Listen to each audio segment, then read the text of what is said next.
Hello, everyone. It is still August 19th on a Monday. Brandon and I left the Royal Gorge Bridge and rode up Highway 9, which happened to be a beautiful highway. We did not get any video of it because we thought it was just going from a place to place highway. But it was in a beautiful broad valley with mountains all around, big sweeping high-speed turns, and we were just exclaiming to each other how beautiful that this ride was that wasn't even part of our trip. But the reason we went up that road to get to this area, that was Como, Colorado, that you saw, was to get to this dirt road that we wanted to ride, which was, it's either called Boreas Patch or Pass or Boreas Pass. And it was a road that was a trail that in 1860 that people started coming from South Park to Breckenridge when there was gold discovered there near Breckenridge, and so the people made this path to get to those mountains in Breckenridge that had the gold. It was actually called Breckenridge Pass at the time, but about 6 years later, that was in 1860 when it really started becoming popular. About 6 years later, in 1866, I believe it was, the path was widened to take wagons and to allow a stagecoach to ride on it. Later on, in 1882, the Union Pacific Railroad bought the rights to this road and put a narrow gauge railroad down this path, and it got its name because the guy that was head of this project of putting the narrow gauge railway down was Sidney Dillon, that worked for Union Pacific, and he renamed the Breckenridge Pass Boreas Pass for the ancient Greek god of the north wind. And I'm sure it gets quite cold up there is why he did that. But at the top of the pass, it is quite high. It's 11,481 feet. So it's a pretty high pass, not the highest in Colorado, but a high pass. As you can see here, the road is pretty good. It was interesting that Brandon found this road more difficult because of the bumps and the bumpiness of it than Phantom Canyon Road. I found Phantom Canyon Road much more challenging than this. There were lots of washboards and lots of embedded rock in this road, but maybe because I had ridden Rampart Range earlier than Brandon had not. He had just ridden Phantom Canyon. This road to me seemed easier than Rampart Range, but also it seemed easier and less squirrely than Phantom Canyon. Brandon liked Phantom Canyon better as far as feel, and this one he felt was just too bumpy with all the holes and the embedded rock.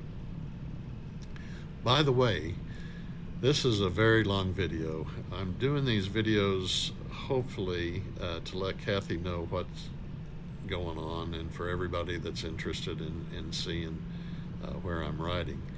But this is a pretty long one. I'm also doing these videos for my memories, and I tried to start cutting out part of this video that was kind of boring. As you can see, this is kind of boring, but I don't want to forget about this stuff. But this would be an excellent video for you to go up to the settings in YouTube.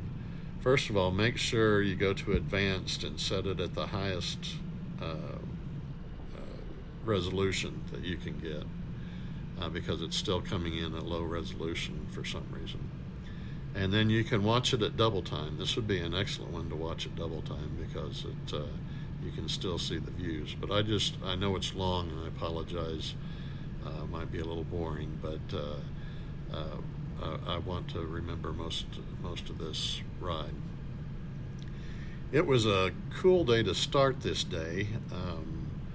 By the time we got here, it was probably in the high 70s, mid 70s to high 70s, which was perfect for riding. As you get up higher into elevations, it probably dropped down maybe into the high 60s. Is all here because it was after noontime, or right at noon when we got here. I appreciate the questions and comments. I really enjoy those, because it makes me feel like I'm communicating with somebody. But there's two good ones. One was question was from Don Barnett, and about if I could feel a difference in the bike performance at the higher elevations, and definitely that I can feel a difference. My bike, fortunately, has 4 different mapping, different maps that are on how it controls the fuel injection.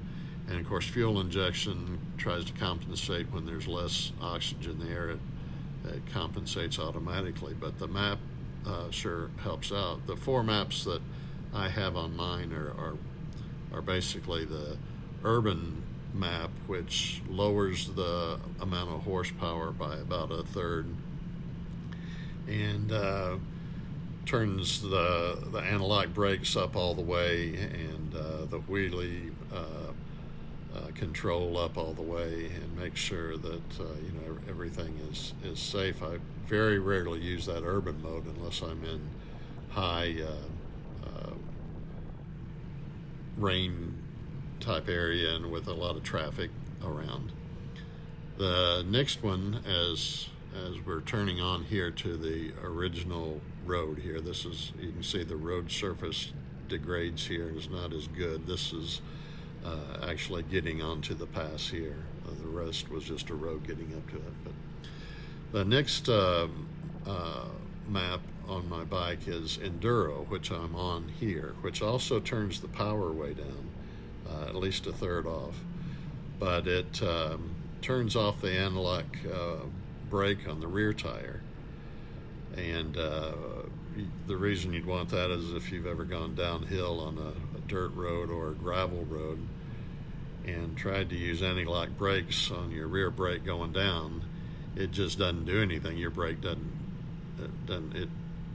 the bike keeps the rear tire from stopping, so it just keeps rolling, and it never slows down. So you want to be able to have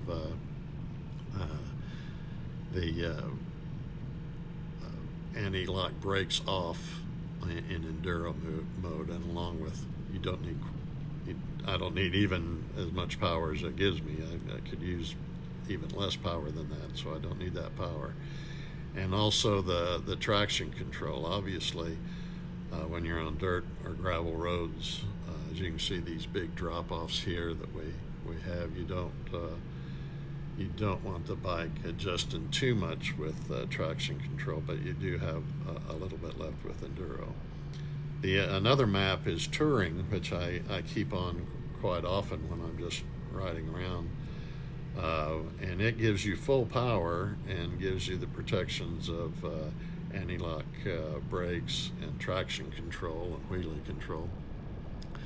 But it cuts back the throttle response a little bit, to where you're not just pouring out, all at once, all of a sudden, spinning tires and racing type thing.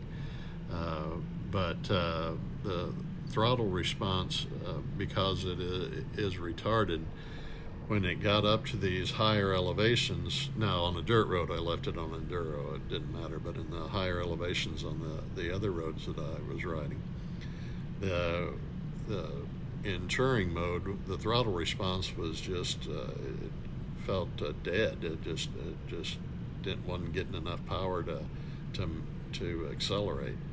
So whenever I get up in those higher elevations, I would always switch to sport mode, which was the final map, which gives you full everything. It gives you full throttle response, all your horsepower that you could want, and it's really like a hooligan mode. But I had to do that up in the higher elevations because of the throttle response was just so slow on the touring mode. Also, as you climb, in another question that Marion asked was, as you climb in elevations, what temperature are we at? And yeah, it does drop obviously at the higher elevations. My jacket is made by MSR, which stands for Malcolm Smith Racing. If you've ever watched the 60s documentary On Any Sunday, you know who Malcolm Smith is. If you haven't watched it and you want a retro experience, I'd highly suggest watching On Any Sunday. And it'll introduce you to not only Malcolm Smith, Burt Lowell, and also Steve McQueen is in it. But it's a really fun retro type documentary. And Malcolm Smith is a motorcycling hero. And you'll, if you find out who he is, he's really an exceptional guy. And he's designed these motorcycling clothes that really work well. The jacket and pants are both Gore-Tex that I'm wearing, so they do breathe, especially not so much down south here when it's humid, but up in these dry climates, it does allow the sweat to leave your jacket so you're not wet on the inside. The jacket is not insulated. I do have a wool liner that goes in it that I put on when it does turn cold, but it doesn't, I can do layers underneath is what you have to do. It does a good job of being a windbreaker, but isn't really insulated at all. When it does turn warm, the zippered vents are really well placed. As you can see here as you go around, I've got 2 zippered vents on the chest, 2 on the shoulders that do a great job, and then I can zip my lower sleeves open that just act like a funnel that goes right up my arms. There are 2 big exhaust vents in the back that let everything out, and I usually just keep those open no matter what the temperature is. But it's good up that the jacket's good up to about 84 degrees when you're moving. If it gets above that, I really 84, 85. I need a full mesh jacket really that I carry with me that I'll put on. But below that, I'm good. And like I said, when it gets really cold, I start putting on different layers underneath. If you noticed, I did stand up there, and there's a number of reasons to stand up when you're on a motorcycle, especially in the riding in the dirt. The number one reason is your legs are your biggest shock absorbers. So a lot of times when you see these washboards or holes that we're going over, you'll see us stand up and go over them. And it just feels like the bike then dances below you, and you're not getting that jar of the bumps up through your spine as you would as if you're sitting down. Another reason is basically because your butt's tired or your leg's tired and you want to stand up.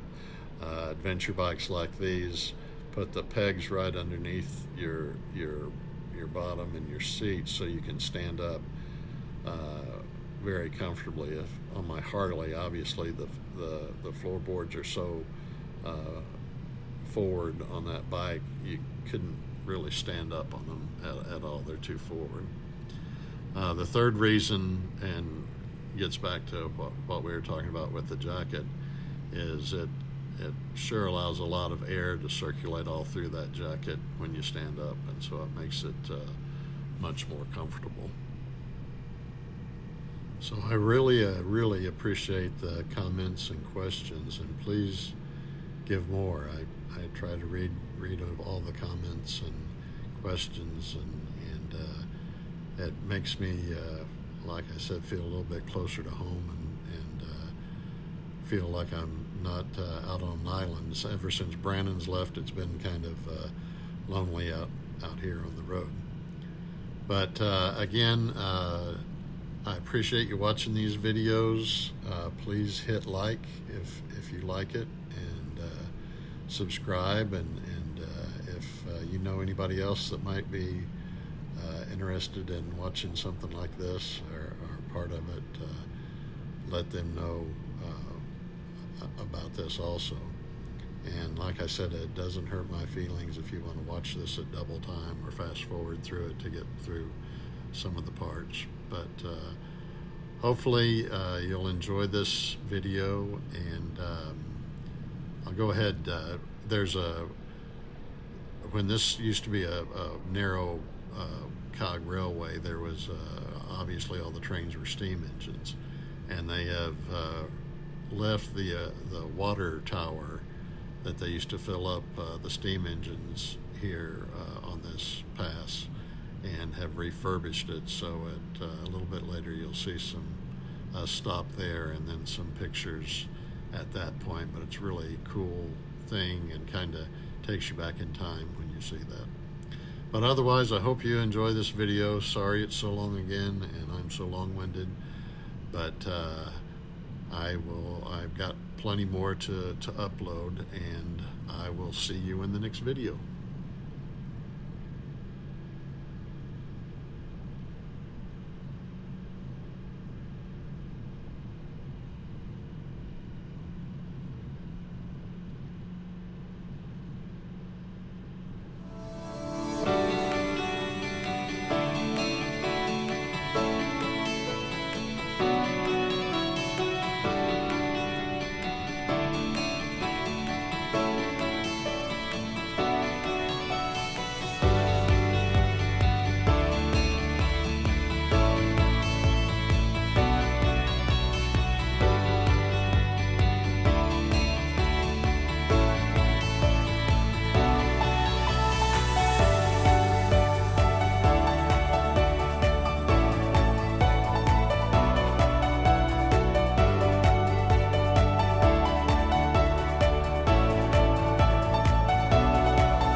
If you've made it this far in the video, congratulations. I had forgotten to mention before, I'm using only my forward-facing camera in this video, so that adds to the little bit of the monotony of just looking in the one direction the whole time. I actually had my 360-degree camera on the back of my bike again, but it was so bumpy on this road that it worked loose and spun around and didn't give me any usable video, so I just deleted that and just left everything with my front-facing camera. So I apologize. I think from here on out, most of my videos have the 360 camera on a more secure area in front, and I'll use the forward-facing camera on the back. It gives it a little bit more stable view. But you can see the beauty up here on these passes, the long drop-offs and the long views, and it was just another beautiful day in Colorado. So don't forget to fast forward if you're getting bored, but I appreciate you watching them and at least getting this far.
Again, thank you for making it this far in the video.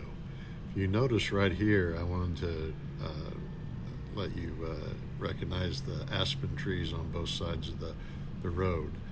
And I've read where in the fall, when these things, these aspen trees turn a bright golden yellow, that this is one of the prettiest drives in Colorado. And I can just imagine with everything just glimmering in gold here.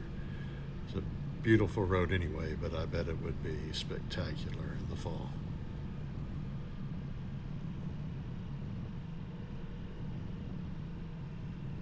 As we're getting closer to Breckenridge, there's obviously more traffic and more people hiking and biking. And you can look over the edge here and see the ski trails and the slopes there in Breckenridge. So I imagine this is a lively place even in the wintertime with people going up here to look at the views. But it's just an amazing little road, and more aspen trees, and I hope you can kind of get a feel of what it was like to be there on such a beautiful place and such a beautiful day, even though it was a little rocky and bumpy. Day-to-day living on a runaway train. I can't get off